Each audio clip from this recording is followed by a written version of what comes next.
దైనందిన జీవితంతో ముడిపడింది. సో సాధారణ పౌరులకు తెలియజేయాలంటే మీరే దాన్ని చేరవేయాలి. అందుకనే ఈ వార్తాలాప కార్యక్రమంలో మిమ్మల్ని ఏర్పాటు చేశారు. ఇక్కడ మీరు 20 మంది ఉన్నా కూడా మీ రాతల ద్వారా, మీ రిపోర్టింగ్ ద్వారా దాదాపు 20 మిలియన్లకి చేరవేయగలరు. అందువల్ల ఇది ఎందుకు కొత్తగా తీసుకురావాల్సిన అవసరం ఎందుకు వచ్చింది? ఈ చట్టాలన్నీ కూడా బ్రిటిష్ వాళ్ళు మనల్ని కంట్రోల్ చేయడానికి, పాలకులమైనటువంటి మనల్ని కంట్రోల్ చేయడానికి 150 సంవత్సరాల క్రితం ఇచ్చారు. 1947 సంవత్సరంలో భారత స్వాతంత్రోద్యమ చట్టము, ఇండియన్ ఇండిపెండెన్స్ యాక్ట్ చేసినప్పుడు అన్ని చట్టాలు రివైజ్ చేయలేరు కాబట్టి all the laws existing in India as on the date of the independence day are deemed to be in existence till such time they are repealed by the appropriate body అన్నారు. తిరిగి వాటిని మార్చేంత వరకు ఏ ఏ చట్టాలైతే భారతదేశంలో ఉన్నాయో అవన్నీ కూడా ఉంటాయని ఇండియన్ ఇండిపెండెన్స్ యాక్ట్ లో చెప్పారు. అందువల్ల ఇవి కంటిన్యూ అవుతున్నాయి అన్నమాట. పోలీసు వ్యవస్థ కూడా కలోనియల్గా ఉండడానికి కారణం ఏంటంటే మేము ఇప్పటికి కూడా ఇండియన్ పోలీస్ యాక్ట్ 1861 ద్వారానే ఉంటున్నాం. ఆ దిశలు కూడా అది. సో ఈ 3 చట్టాలను 150 సంవత్సరాలకు ముందు పెట్టారు. అవి ఎందుకు పెట్టారు? బానిసలమైనటువంటి మనల్ని పాలకులు అణిచివేయడానికి చేశారు. అందువల్ల అది నేరస్తులకు అనుకూలంగా. ఎవరు నేరస్తులు? మన పాలకులు నేరస్తులు, అంటే బ్రిటిష్ వాళ్ళు. దీన్ని తీసేయాలనేది ఉద్దేశం. 1955 సంవత్సరం నుంచి కూడా ఈ డిమాండ్ ఉంది. 5th law commission chairman KV Sundaram గారు మొట్టమొదటిసారిగా ఈ 3 చట్టాలని మార్చాలని నినాదం తీసుకొచ్చారు. అంటే అనేక మంది చెప్తూ కూడా వచ్చారు.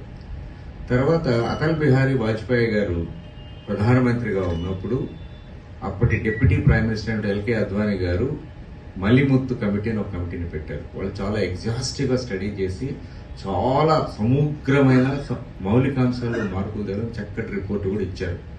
అయితే అటల్ బిహారీ వాజ్పేయి గవర్నమెంట్ మీకు తెలుసు కదా, 13 రోజులు అది అందువల్ల అవి ఎందుకు ఆయన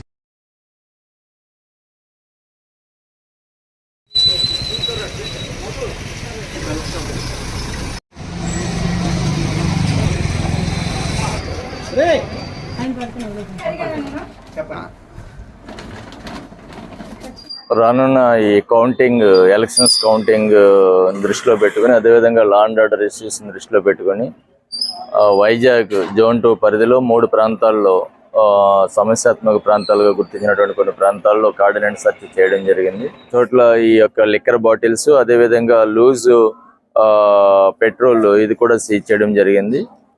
ఇది కంటిన్యూ అవుతుంది.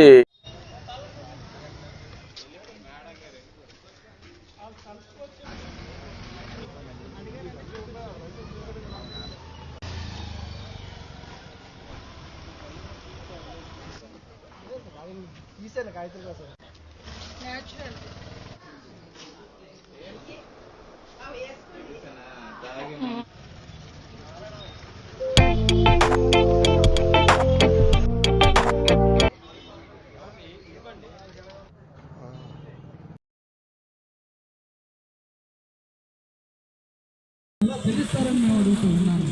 ఏకపక్షంగా మీరు పెంచేటటువంటి విద్యుత్ ఛార్జీలు అవి చెల్లుబాటు కానటువంటి కూడా మీరు అర్థం చేసుకోవాలి. మన విశాఖ నగరంలో ఏ ప్రభుత్వ రంగ సంస్థలో ఇటు ఎన్టీపీసీలో కానీ, పోర్టులో కానీ, డిఎల్బీ కానీ, డాక్యాట్లో కానీ, బిహెచ్ఎల్ వీటన్నింటిలో కూడా క్వార్టర్స్ ఉన్నాయి. వాటన్నింటిలో ఎక్కడైనా పెరిగినాయా? ఈ విధంగా విద్యుత్ ఛార్జీలు 1 యూనిట్ 8 రూపాయలు చేసినటువంటి ఎక్కడైనా ఉన్నాయా? ఎక్కడే కాదు, దేశంలో, భారతదేశంలో ఏ ఒక్క ప్రభుత్వ రంగ సంస్థల యొక్క క్వార్టర్స్ లో కూడా ఇంత దుర్మార్గంగా 1 యూనిట్ 8 రూపాయలు ఎక్కడ లేదు. పక్కనే ఎన్టీపీసీలో ఉన్నటువంటిది క్లాస్ 4, క్లాస్ 3 వాళ్ళకి కేవలం 90 రూపాయలు స్లాబ్ మాత్రమే ఉంది. యూనిట్లు అన్ని కాల్చుకోవాల్సిన ఛార్జీలు. ఆ తర్వాత క్యాడర్ వాళ్ళకి 150 రూపాయలు, 200 రూపాయలు యూనిట్లు. 200 రూపాయలకి మించి ఏ ఆఫీసర్ కూడా, ఏ ఉద్యోగి కూడా విద్యుత్ ఛార్జీలు చెల్లించినటువంటి పరిస్థితి ఈరోజు ఎన్టీపీసీలో ఉంది, విశాఖపట్నం పోర్టులో ఉంది, డాక్యార్డ్లో ఉంది. కానీ వీటన్నిటికి భిన్నంగా ఈరోజు కార్మికులు ఇబ్బందులు పెట్టి కార్మికుల్ని అణచివేయాలనేటువంటి గుర్తుతోటి యాజమాన్యం చేస్తుంది. సరైనది కాదు, ఉపసంహరించుకోవాలి. లేకపోతే తీవ్రమైనటువంటి పరిస్థితులు సవి చూడాల్సి వస్తుందని మేము హెచ్చరిక జారీ చేస్తున్నాం. అలాగే కార్మికులందరూ కూడా ఉంటవాలి, యూనియన్లన్నీ కూడా ఉంటాయి. ఈ యొక్క అక్రమ భారీ విద్యుత్ ఛార్జీల మీద యాజమాన్యం నిలేసి ఈ అక్రమ సర్కులర్ని రద్దు చేసే వరకు ఉద్యమాన్ని కొనసాగించాలనేటువంటి కూడా అందరికీ తెలియజేస్తూ ఉన్నాను.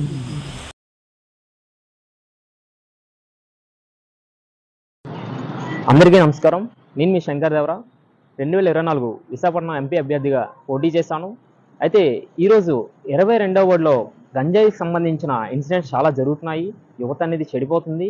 దానికి కారణం ఎవరు ఏంటి అనేది తెలుసుకుందా అని చెప్పేసి పబ్లిక్లో కొంచెం తెలుసుకుంటే దీని వెనకతల పీతలమూర్తి యాదవ్ అనే పర్సన్ ఉన్నాడని, బ్యాక్గ్రౌండ్లో చిల్లర వ్యాపారాలు ఇలాంటివన్నీ చేస్తున్నాడని, ఈ గంజాయిలు ఇలాంటివన్నీ వ్యాపారాలన్నీ చేస్తున్నాడని అందరూ పబ్లిక్లో అనుకుంటున్నారు.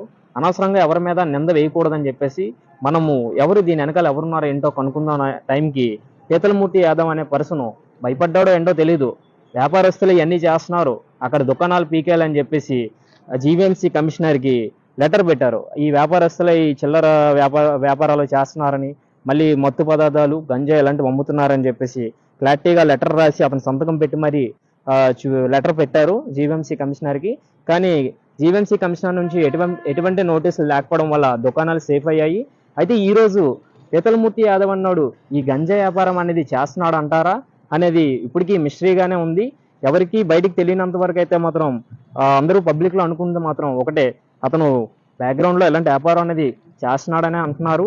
అయితే దీని మీద ఈరోజు 11.5 కోట్లు అనేది నార్మల్గా వర్డ్లో ఖర్చు పెట్టానని కూడా మనకి ఆర్టికల్ రాయించడం ప్రెస్లో చెప్పడం కూడా జరిగింది. అయితే ఈరోజు రోడ్లు అనేవి చూస్తే గుంతలు పడిపోయి ఉన్నాయి. అసలు రోడ్డు వేసారా లేదా ఇవన్నీ ఎవరికి తెలియదు. అయితే ఈ గుంతలు అనేది తక్కువచ్చి చేస్తారో మళ్ళీ రోడ్లు కొత్తగా వేస్తారో అనేది మరి అతని ఇష్టం. అది అలానే లైట్లు కూడా వెలిగిపోతున్నాయి అది అని అన్నారు. స్ట్రీట్ ల్యాంప్స్ ఎక్కడ వెలగట్లేదు, అది కూడా ఒకసారి చెక్ చేసుకుంటే మంచిది. అలానే పీతలమూర్తి గారికి ఏంటంటే నేను రిక్వెస్ట్గా చేసిందంటే రోడ్లన్నీ కొంచెం నీట్గా వేస్తే మంచిది. మీరు 11.5 కోట్లు ఖర్చు పెట్టా అన్నారు, ఎక్కడ ఖర్చు పెట్టారేటో తెలియదు. కొంచెం అలాంటివన్నీ చూసుకుంటే బాగుంటుందని నేను అనుకుంటున్నాను.